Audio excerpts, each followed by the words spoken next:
Hutang RM32 bilion 1 MDB, surat Najib jawab Anwar. Surat Najib kepada Anwar ini sebenarnya sangat penting untuk kita fahami konteks sebenar isu 1 MDB. Najib dah berkali-kali menjelaskan bahawa hutang 1 MDB bukanlah beban yang rakyat kena tanggung sepenuhnya seperti yang dicanangkan oleh Anwar. Sebenarnya projek-projek yang dibiayai 1 MDB seperti TRX dan Bandar Malaysia adalah aset strategi negara yang bernilai lebih besar daripada hutang 1 MDB itu sendiri. Malah pelaburan ini dijangka memberi pulangan besar kepada negara, sesuatu yang Anwar dan kerajaan PH cuba sorokkan daripada rakyat.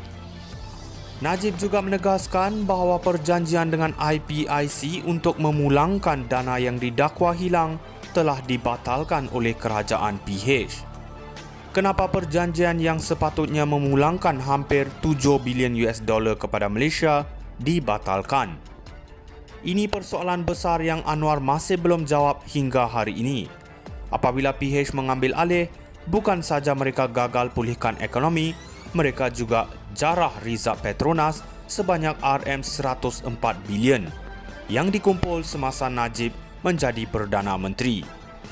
Ini menunjukkan PH gagal bukan hanya dalam isu 1 MDB tetapi dalam menguruskan ekonomi negara secara keseluruhan. Sebagai Perdana Menteri sekarang, Anwar harus jawab kenapa tiada pelaburan dari UAE selepas pendedahan rakaman telefon Putra Mahkota oleh SPRM semasa era PH. Ini jelas menunjukkan hubungan diplomatik dengan Abu Dhabi telah rosak di bawah pentadbiran PH. 1 sen pun tak dipulangkan oleh IPIC dan pelaburan asing dari UAE lenyap. Malah UAE kini lebih selesa melabur lebih RM200 bilion di Indonesia. Kenapa Anwar tak mahu sentuh isu ini? Bukankah perjanjian dengan IPIC itu penting bagi memulihkan imej dan kewangan negara? Najib juga membuktikan bahawa penjimatan RM100 bilion dari perjanjian berat sebelah IPP yang diperbetulkan oleh 1 MDB jauh lebih besar daripada hutang RM32 bilion yang Anwar cuba perbesarkan. Anwar nampaknya lebih berminat mempolitikkan isu ini daripada memberi penghargaan kepada inisiatif Najib yang telah menjimatkan negara daripada terus menanggung beban IPP yang tidak adil. Jadi persoalan utama, adakah rakyat betul-betul tanggung hutang 1 MDB atau ini sekadar taktik politik Anwar untuk alih perhatian daripada kegagalan PH dan kerosakan ekonomi yang mereka tinggalkan? Anwar perlu jujur dan beri jawapan sebenar.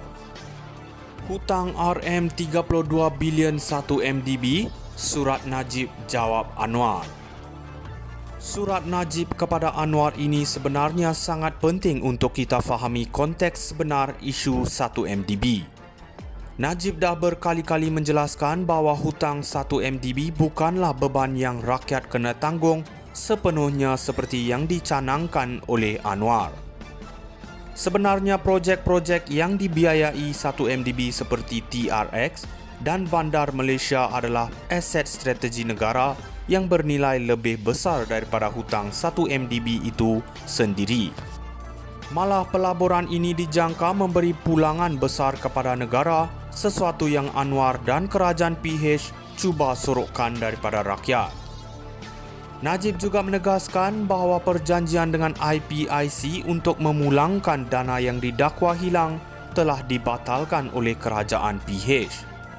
Kenapa perjanjian yang sepatutnya memulangkan hampir 7 bilion US dollar kepada Malaysia dibatalkan? Ini persoalan besar yang Anwar masih belum jawab hingga hari ini.